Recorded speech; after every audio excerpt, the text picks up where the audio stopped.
My name is John Mulaney, and if you're watching at home and you don't know who I am, I'm sorry.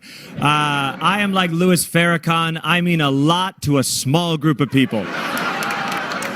It's a leap year Saturday, and I am the first person to ever host Saturday Night Live on a leap year Saturday. It's very exciting. Yes. I am also the first host to have done the least in between his second and third times hosting. I have nothing coming up. I am here to promote the month of March. March. If winter had spring. March. Clap if your father is between the ages of 60 and 75. Yeah. What's going on with them? What's wrong with them? They're so emotional. My dad hugs me so tightly sometimes, I'm like, is one of us about to die? And my dad has no friends. And your dad has no friends. If you think your dad has friends, you're wrong. Your mom has friends, and they have husbands. Those are not your dad's friends. Why do none of our baby boomer dads have friends? I have a few theories. 1, they forgot. 2, they want to be alone. Dads want to be alone. I'm not a dad, but I observed one. And he would go into a room and he'd read about World War II. All of our dads are cramming for some World War II quiz show. And I can't wait to watch it. We're just going to change channels and see our dads winning $900,000 on Normandy trivia. Another theory I have is that dads really only care about money. But you're not allowed to talk about money in the United States. It's taboo, so they don't have anything to talk about, so they have no friends. A friend of mine once told me that he would rather his wife die than go through a divorce with her. He said that to me. Later that day, I asked him, hey, what are you making this year? And he said, that's personal. It is hard to make friends when you're an adult male. I think that's the greatest miracle of Jesus, truly, is that he was a 33-year-old man, and he had 12 best friends. And they were not his wife's friends' husbands. And he didn't meet them a long time ago in school. He met him in his 30s. 12 best friends. Remember when your dad went fishing once? These guys went fishing every day. And they were all best friends. And he'd do magic tricks for them, and they loved it. He did magic tricks to the one time that he should have done magic, and then he forgot to. And they were taking, that must have been disappointing for his 12 best friends. They were taking him away in chains, and they're like, do the chain trick. He's like, I don't know how to break chains. Shifting topics entirely. It is a leap year, as I said. Leap year began in the year 45 BC under Julius Caesar. This is true. He started the leap year in order to correct the calendar, and we still do it to this day. Another thing that happened under Julius Caesar was he was such a powerful maniac that all the senators grabbed knives and they stabbed him to death. That'd be an interesting thing if we brought that back now. I asked my lawyer if I could make that joke, and he said, let me call another lawyer, and that lawyer said yes. I don't want to dwell on politics, but I dislike the Founding Fathers immensely. They're a weird group of guys. I hate when people are like, God has never created such a great group of men as the Founding Fathers. Yeah, the 92 Bulls. The 92 Bulls were better than the Founding Fathers. The 96 Bulls, maybe. That's actually a perfect metaphor for the United States. When I was a boy, the United States was like Michael Jordan in 1992. And now, the United States is like Michael Jordan now. The Founding Fathers were dumb because they made the Constitution and they numbered it, and the order is weird. They sat down, they had a feather, they knew how to make a pen, they were just being jerks. They went, Amendment number 1, freedom of speech, and freedom of assembly, and freedom of religion. Okay, that's 1. How about 2? You can have all the guns you want! For 2? How about like 17, 19? No! 2! Guns! All right, let's just put guns. He seems upset, all right? Amendment number 3. The army can't live in your house. Okay, buddy, I think you're going through your own thing in life right now, and I feel for you. I think a soldier might be sleeping with your wife, and you want to grab a gun and kill him, and I feel for you, but that cannot affect the list. This is like a forever list, and we haven't even gotten to basics, like morning time is when you eat breakfast, so put down in writing. The army can't live in your house. And don't you thank God every day for that Third Amendment? The other afternoon, this was Tuesday, I was in my apartment and the buzzer rang, and it was 101st Airborne. And they said, permission to live in your house? And I went, Third Amendment. And he said, gentlemen, he's invoked the third. Let's fall out and find another house to live in. A thing that we do. In summary and in summation, a very nice thing happened to me this year. This was truly lovely. A young woman from the Make-A-Wish Foundation made it her wish to meet me. And I was very flattered by that, and I was very honored that she wanted to meet me. I was very concerned that she used her wish to meet me. I'm not someone, you need to wish to meet. I'm around. I take the 4-5 express train a lot. I take the 6. You can find me. You need the Make a Plan Foundation to find me. But I wanted to do it, and she said, I just want to see how you spend a day. And I said, oh no, that's even worse. I wouldn't wish that on a healthy adult. So, I didn't want her to sit around watching me eat Sour Patch Kids and repeat gossip, so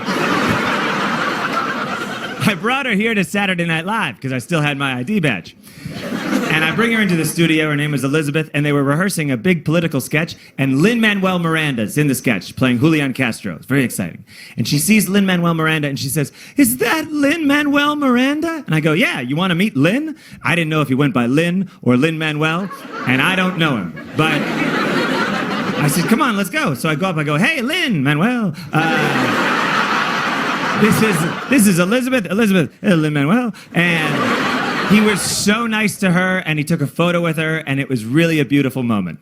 And we were walking out those doors down that hallway afterwards, and she was really emotional, and she went, I don't know if I should say this. And I said, Elizabeth, say whatever you want. And she said, Lin-Manuel Miranda was my first choice. And I made her wish come true. Line, you're on the air. Hello. Hello, Art? Yes. Hi. I don't have a whole lot of time. Well, look, let's begin by finding out whether you're using this line properly or not. Area 51. Yeah, that's right. Were you an employee or are you now? A former employee. Former employee. I was let go on a medical discharge about a week ago, and I've kind of been running across the country. Oh man, I don't know where to start. They're gonna they'll triangulate on this position really soon. So you can't spend a lot of time on the phone. So give us something quick. Okay. Okay. What we're thinking of as aliens, Art, they're extra-dimensional beings that an earlier precursor of the space program made contact with. They are not what they claim to be. They have infiltrated a lot of aspects of the military establishment, particularly the Area 51. The disasters that are coming, the military, I'm sorry, the government knows about them, and there's a lot of safe areas in this world that they could begin moving the population to now, Art. But they're not doing anything. They are not. They want the major population centers wiped out so that the few that are left will be more easily controllable. Discharge.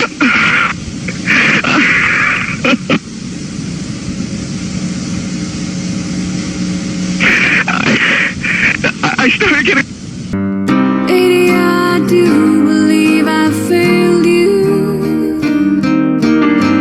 Adia, I know I've let you down. Don't you know I tried so hard to love you in my way? It's easy let it go.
forever to touch you, 'cause I know that you feel me somehow.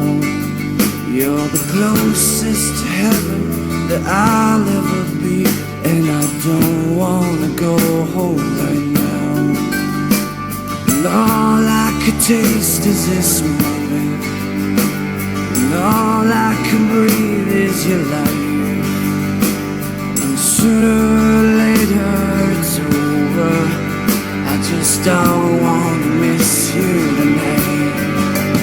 And I don't want the world to see me, 'cause I don't think that they'd understand. When everything's made to be broken, I just want you to know who I am.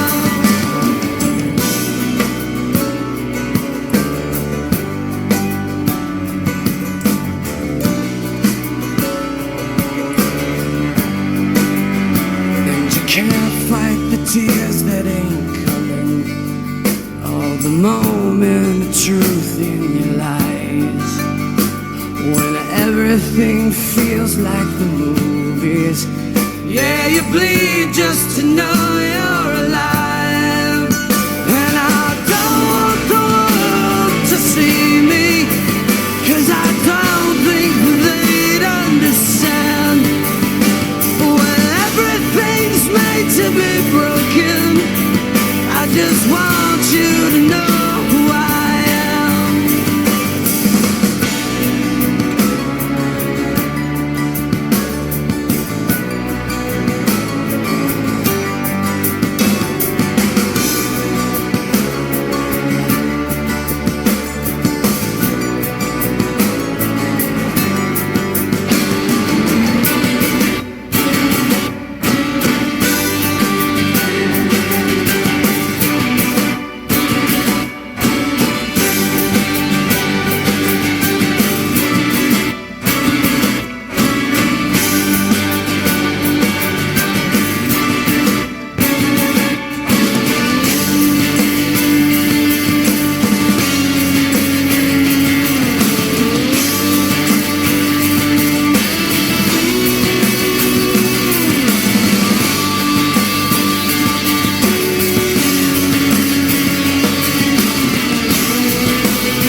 And I don't want the world to see